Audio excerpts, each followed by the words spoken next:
안녕하세요. 슬기로운 노후생활 채널입니다. 저는 올해 80세 박상철입니다. 지금의 제 나이에서 돌아보니 인생에서 가장 중요하고 후회 없는 선택을 해야 할 시기가 바로 60대였다는 것을 뼈저리게 깨닫게 됩니다. 80세가 되어서야 비로소 깨달은 진실은 60대가 인생의 마지막 기회라는 것입니다. 이 시기를 무심코 보내버린다면 돌이킬 수 없는 깊은 후회가 찾아올 수밖에 없더군요. 하버드 대학교 노년학 연구팀의 놀라운 조사 결과에 따르면 80세 이상 노인 1,000명 중 무려 90%가 60대에 했던 선택을 가장 후회한다고 합니다. 특히 건강관리와 인간관계 형성에 소홀했던 것을 가장 크게 후회하고 있었죠. 그래서 오늘 이 영상에서는 60대가 진정 인생의 황금기라는 것을 강조하고 싶습니다. 80세가 된 제가 직접 겪은 후회와 실수를 여러분은 피할 수 있도록 구체적인 방법들을 알려드리겠습니다. 이 모든 조언은 수천 명의 데이터를 바탕으로 한 검증된 전략들이니 꼭 귀 기울여 주셨으면 합니다.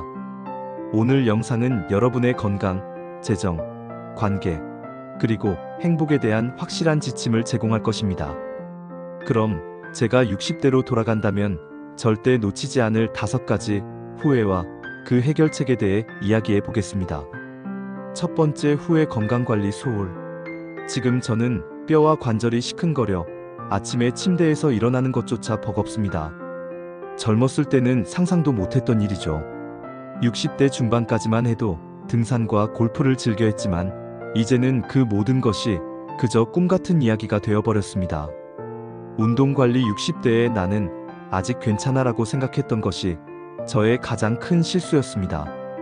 매일 단 30분이라도 꾸준히 걸었어야 했다고 얼마나 후회하는지 모릅니다. 제 친구 박 선생님은 68세부터 매일 공원을 걸었는데 지금 86세에도 혼자 마트에서 장을 보고 손주들과 신나게 놀아줍니다. 반면 저는 가까운 마트 가는 것조차 힘에 부치니 얼마나 비교가 되던지요. 영양관리 60대에는 입맛대로 짜고 매운 음식을 마음껏 먹었습니다. 라면, 김치, 젓갈 같은 자극적인 음식을 즐겼고 아내가 싱겁게 드세요라고 조언해도 소금을 더 뿌려 먹기 일쑤였죠. 그 결과 74세에 고혈압 진단을 받았고 지금은 음식 맛을 제대로 느낄 수도 없게 되었습니다. 정기검진 바쁘고 귀찮다는 핑계로 정기검진을 미루고 또 미뤘습니다. 결국 당뇨병이 상당히 진행된 후에야 뒤늦게 발견했죠. 만약 60세로 돌아간다면 저는 의사의 조언을 철저히 따르고 지나친 진료나 약에 의존하기보다는 자연 건강식과 올바른 생활 습관을 통해 건강을 지키려 노력했을 것입니다. 스트레스 관리 아들의 사업 실패로 극심한 마음고생을 했을 때 저는 전문가의 상담을 받지 않았습니다. 그 결과 불면증과 우울증으로 힘든 시간을 보내야 했죠. 이제 와서 보니 마음 건강도 몸 건강만큼이나 중요하다는 것을 절실히 깨닫습니다. 두 번째, 후회 재정 계획의 부족. 60대 초반, 저는 국민연금과 퇴직금만으로도 충분히 괜찮을 거라는 안일한 생각으로 살았습니다. 하지만 노후에 필요한 의료비는 예상보다 훨씬 많이 들었고 생활비는 계속 오르는데 고정 수입은 한정되어 있어 막막하기만 합니다. 철저한 계획의 중요성. 제 친구 김상덕 씨는 58세에 벌써 노후 계획을 세웠습니다. 월 수입의 30%를 안정적인 투자 상품에 넣고 65세 이후에도 일할 수 있는 기술을 미리 배웠죠.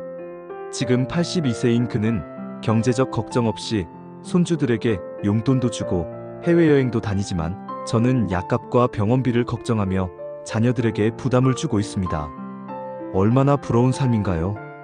투자 포트폴리오. 60세로 돌아간다면 저는 주식, 채권, 부동산, 예금에 분산 투자했을 겁니다. 70세의 소액으로 채권형 펀드와 배당주에 투자한 이말순 할머니는 85세인 지금도 매달 150만 원의 추가 수입이 들어온다고 합니다. 불필요한 지출 관리. 60대에는 체면과 허영심 때문에 필요 이상의 옷과 액세서리를 구입하고 친구들에게 밥도 항상 제가 사곤 했습니다. 좀 더 실용적인 소비 습관을 들였다면 훨씬 여유로운 노후를 보냈을 것이라는 생각이 떠나지 않습니다. 부채 관리. 자녀의 집 마련을 돕겠다고 60대 중반에 받은 대출이 현재 제게 너무나 큰 부담이 되고 있습니다. 다시 돌아간다면 자녀에게는 경제적 자립심을 가르치고 제 노후를 먼저 생각했을 겁니다. 보험의 중요성 60대에 장기요양보험이나 실손의료보험을 들지 않아 지금은 의료비 부담이 막대합니다. 62세에 장기요양보험을 들었던 박정용 씨는 79세에 뇌졸중으로 쓰러졌지만 보험 덕분에 큰 도움을 받았다고 하더군요. 은퇴 후 갑자기 찾아온 너무나 많은 시간을 어떻게 활용해야 할지 몰라 우울감에 빠지기도 했습니다. 60세로 돌아간다면 미리 규칙적인 일과를 계획하고 일정한 수입을 얻을 수 있는 활동을 찾았을 겁니다. 재정 계획은 단순히 돈을 모으는 것뿐만 아니라 그 돈으로 어떤 삶을 살 것인지에 대한 계획이라는 것을 잊지 마세요. 세 번째, 후회 인간관계 소홀. 80세가 된 지금 제 곁에 진정 남은 것은 함께한 추억과 서로를 아껴주는 사람들 뿐입니다. 깊은 인간관계야말로 노년의 가장 큰 자산이라는 것을 절실히 느낍니다. 새로운 관계 형성. 60대 초반 아내와 사별한 친구 최민수 씨는 새로운 활동을 통해 적극적으로 사람들을 만났습니다. 그의 집에는 항상 방문객들이 끊이지 않습니다. 반면 저는 직장 생활에 바쁘다는 핑계로 인간관계를 소홀히 했고 지금은 깊이 대화할 사람이 거의 없어 외롭습니다. 가족관계 재구축. 60대에는 자녀들에게 늘 불만을 표현하고 세대 차이를 인정하지 않았던 것을 후회합니다. 제 이웃박 할머니는 손주들과 함께 영화를 보고 카페에 가는 비결이 그저 듣고 질문하고 판단하지 않는 것이라고 말해줍니다. 친구 관계 유지. 오랜 친구들과의 만남을 소홀히 하여 어느 순간 연락이 끊긴 것을 후회합니다. 이 사장은 65세부터 매주 수요일을 친구의 날로 정해 꾸준히 모임을 가졌고 지금은 서로의 든든한 지원군이 되어주고 있습니다. 새로운 인연 만들기. 은퇴 후 이제 새 친구는 필요 없어라고 생각했던 것이 얼마나 큰 착각이었는지 깨달았습니다. 72세에 탁구를 배우기 시작한 김할아버지는 85세인 지금도 새로운 동호회 친구들과 활발히 활동하며 고립되지 않고 있습니다. 봉사활동. 60대에는 그저 쉬어야 한다고 생각했습니다. 하지만 남을 돕는 활동이 저 자신에게 큰 기쁨과 보람을 준다는 것을 이제 알게 되었죠. 68세의 지역 아동센터에서 봉사하는 신정할머니는 삶에 큰 활력소를 얻고 있다고 합니다. 디지털 소통. 스마트폰 배우기를 거부해서 손주들과 영상통화를 할 수 없는 것이 얼마나 후회스러운지 모릅니다. 70세에 스마트폰 교실에 다니기 시작한 윤 할아버지는 해외에 있는 자녀, 손주들과 매일 소통하며 행복해합니다. 인생의 마지막 순간에 가장 후회하는 것은 바로 사랑하는 사람들과 더 많은 시간을 보내지 않은 것입니다. 지금이라도 늦지 않았으니 소중한 사람들에게 연락하고 관계를 꾸준히 갖고 나가세요. 네 번째, 후회 지속적인 학습과 성장 부족. 60세로 돌아간다면 저는 평생 학습자의 마음가짐으로 살았을 것입니다. 80세가 된 지금 새로운 것을 배우는 것이 얼마나 어려운 일인지 온몸으로 실감하고 있습니다. 학습 습관. 68세에 영어 공부를 시작한 이 선생님은 75세에 유럽 여행을 다녀왔고 84세인 지금도 외국인 친구들과 유창하게 소통합니다. 반면 저는 이제 배워서 뭐 하나라는 생각으로 새로운 도전을 회피했고 결국 단조로운 일상에 갇혀버렸습니다. 디지털 기술. 스마트폰, 인터넷 뱅킹, 온라인 쇼핑 등 기본적인 디지털 활용법을 배워야 노년의 삶이 훨씬 편리해집니다. 67세에 디지털 교육을 받은 박할머니는 스마트폰으로 식료품 주문, 의약품 정보 검색, 병원 예약까지 척척 해냅니다. 저는 이러한 변화를 거부해서 기본적인 일도 남의 도움 없이는 할 수 없으니 얼마나 답답한지 모릅니다. 취미 활동. 취미는 단순한 시간 보내기가 아닙니다. 그것은 인생에 활력을 주는 진정한 원천입니다. 63세에 수채화를 배우기 시작한 김희수 씨는 81세인 지금도 전시회를 열고 그림 그리는 시간을 가장 행복해합니다. 저는 통기타에 관심이 있었지만 나이 들어서 늦었다고 생각했던 것을 아직도 후회합니다. 독서 습관. 책은 우리가 직접 경험하지 못하는 세계와 지식을 간접적으로 체험하게 해주는 창문과 같습니다. 매일 30분씩 독서하는 최할아버지는 82세인 지금도 젊은이들과 소통하며 치매 예방에도 큰 도움이 된다고 합니다.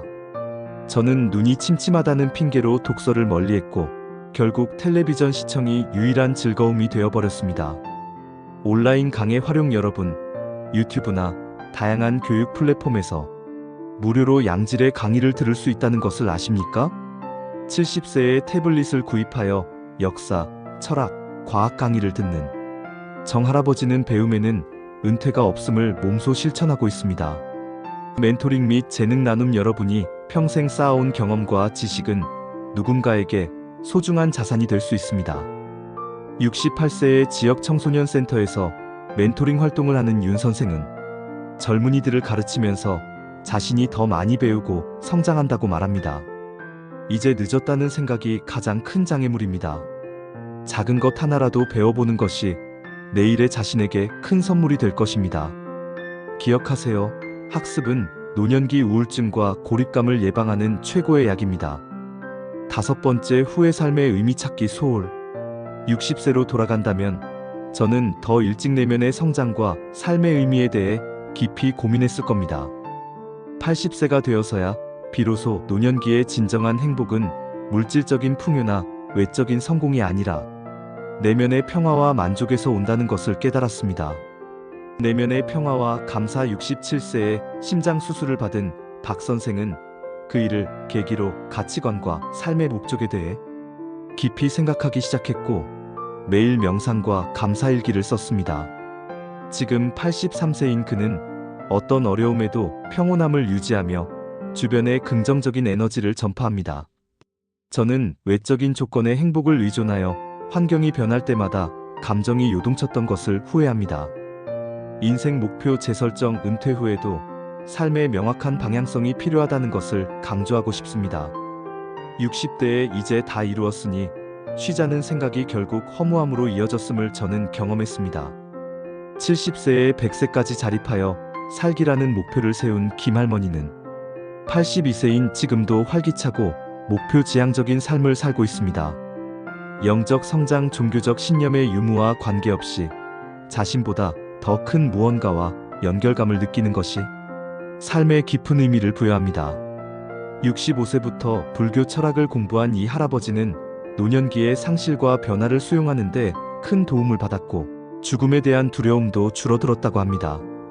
자아 성찰. 바쁜 중년기를 지나 노년에 접어들면 자신의 삶을 돌아보고 의미를 재발견할 시간이 반드시 필요합니다. 유산 남기기. 유산은 물질적인 것만이 아닙니다. 자신의 삶의 이야기, 지혜, 가치관을 기록으로 남기는 것도 매우 의미 있는 유산이 될 수 있습니다. 75세에 자서전을 쓰기 시작하여 80세에 가족들에게 선물한 강 할아버지는 그것이 삶의 지혜와 사랑이 담긴 소중한 선물이라고 말합니다. 삶의 의미는 밖에서 찾는 것이 아니라 안에서 만들어가는 것입니다. 내가 진정으로 가치 있는 것은 무엇인가? 내 삶의 목적은 무엇인가? 라는 질문에 대한 답을 찾는 여정이야말로 노년의 가장 보람찬 과제가 될 것입니다. 죽음은 자연스러운 과정입니다. 두려워하거나 회피하기보다는 현실적으로 준비하는 것이 남은 가족들에게 큰 선물이 될 수 있습니다. 75세에 사전의료 의향서를 작성하고 유언장을 준비한 강 선생은 죽음에 대해 미리 준비할수록 남은 삶을 더 충실히 살 수 있다고 말하더군요. 변화는 두려운 것이 아니라 삶의 일부입니다. 적극적으로 변화를 추구하는 것이 노년기 삶의 질을 결정하는 중요한 요소가 됩니다. 이럴 줄 알았더라면이라고 말하는 순간이 인생에서 가장 마음 아픈 순간입니다. 저는 이 말을 후회하며 살고 있지만 이 영상을 보는 여러분은 아직 선택할 기회가 있습니다. 미래의 행복은 바로 오늘의 작은 선택들로 만들어집니다. 노년기는 인생의 끝이 아니라 오히려 새로운 시작입니다.